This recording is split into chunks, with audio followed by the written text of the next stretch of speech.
Muito bem. Nós vamos entrar agora num outro item do estudo que chama-se desidentificação. Ela inicia assim: podemos considerar a personalidade humana constituída de essência e substância.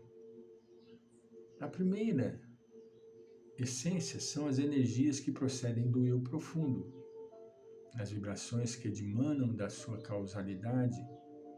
E a segunda, que é a substância, é a reunião dos conteúdos psíquicos transformados em atos, experiências, realizações decorrentes do ambiente, das circunstâncias e reminiscências das existências passadas. São as substâncias que respondem pelo comportamento do ser, propiciando-lhe liberdade ou escravidão e dando nascimento ao eu.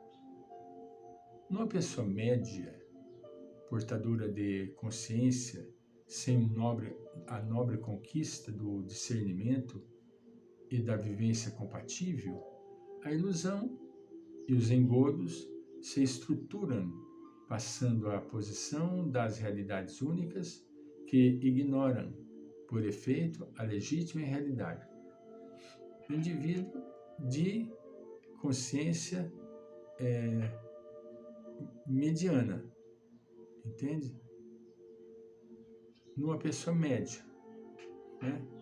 Essa deturpação psicológica proporcionada pelo ego, veja bem, sempre está o ego atuando, puxando para baixo, que se entorpece, se engana, contribui para as experiências utópicas e alienadoras, que lhe alteram a conduta, produzindo estados profundamente perturbadores.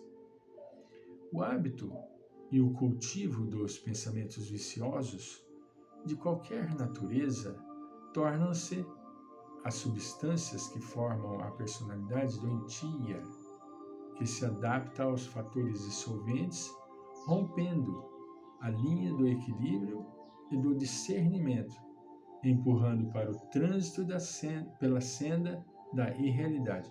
Veja bem, puxando o indivíduo para baixo. Ego. Sem dúvida, a pessoa portadora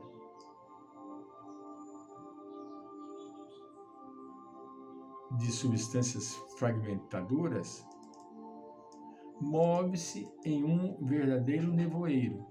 É muito triste. Que é mais compacto ou mais sutil, conforme as fixações, os vícios a que se aferra. O nevoeiro mais forte, dependendo da situação em que a pessoa se encontra em desenvolvimento.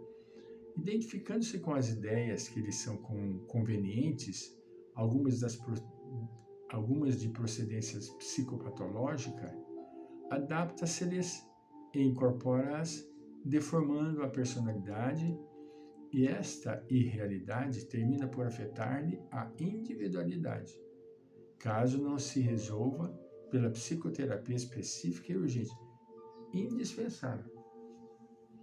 Se a pessoa entra num processo, nós estávamos conversando com uma pessoa, a pessoa ligou para mim, em um certo desespero, menino novo,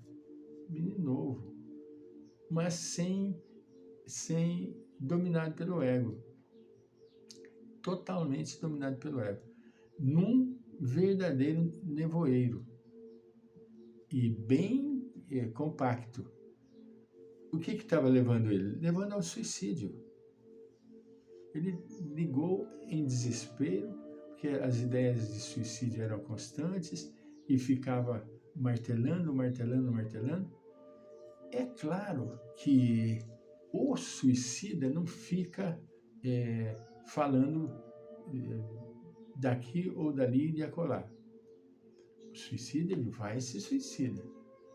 Entende? Porque já está inculcado na sua psique, né? Mas a pessoa nesse nevoeiro, as fixações lhe perturbam. Identificando-se com as ideias que são convenientes, algumas de procedência psicopatológica, termina por afetar, é o que nós dissemos. Expressam-se dessas identificações nas áreas fisiológicas como sensações e na psicológica como emoções. Toda vez que a pessoa tenta a conscientização íntima, o encontro com o eu profundo, a busca interior, as sensações predominantes nas paisagens físicas perturbam-lhe a decisão, impedindo a experiência.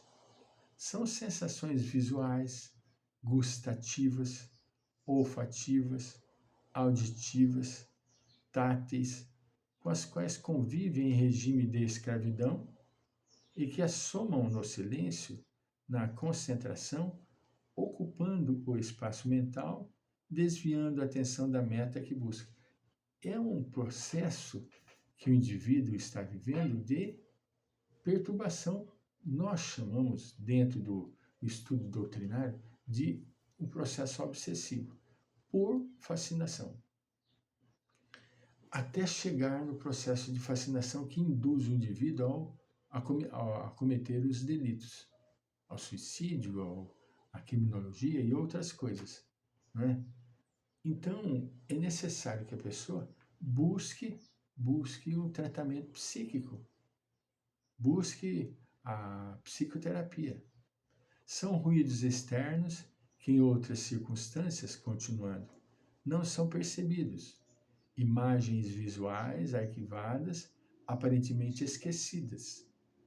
Olfação excitada que provoca o apetite, coceiras e comichões que surgem simultâneos em várias partes do corpo, salivação e desejo de alimentar-se, tomando os centros de interesse e desviando-os da finalidade libertadora. É um processo que o indivíduo fica total e completamente incorporado. Por outro lado, nós tentamos do silêncio interior para reequilíbrio da personalidade. As sensações produzem associações de ideias que levam a evocações insensatas.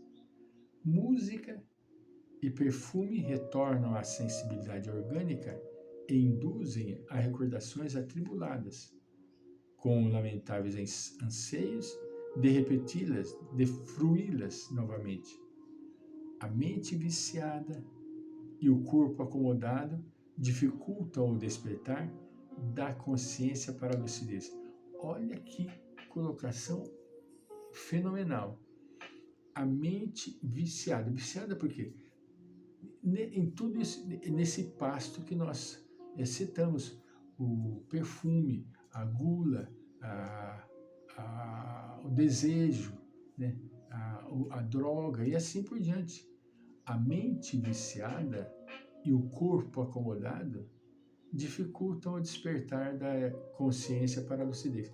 Corpo acomodado, o indivíduo tem que estar ocupado. Ele precisa estar em atividade. Não dá para ficar como se fosse numa ilha deserta que lhe pertencesse. Não. A vida é dinâmica. Nós precisamos deste dinamismo para fazermos com que a nossa vida tenha um equilíbrio e produza coisas boas, né? A atividade de desidentificação, por isso mesmo, torna-se urgente. Desidentificar-se, né?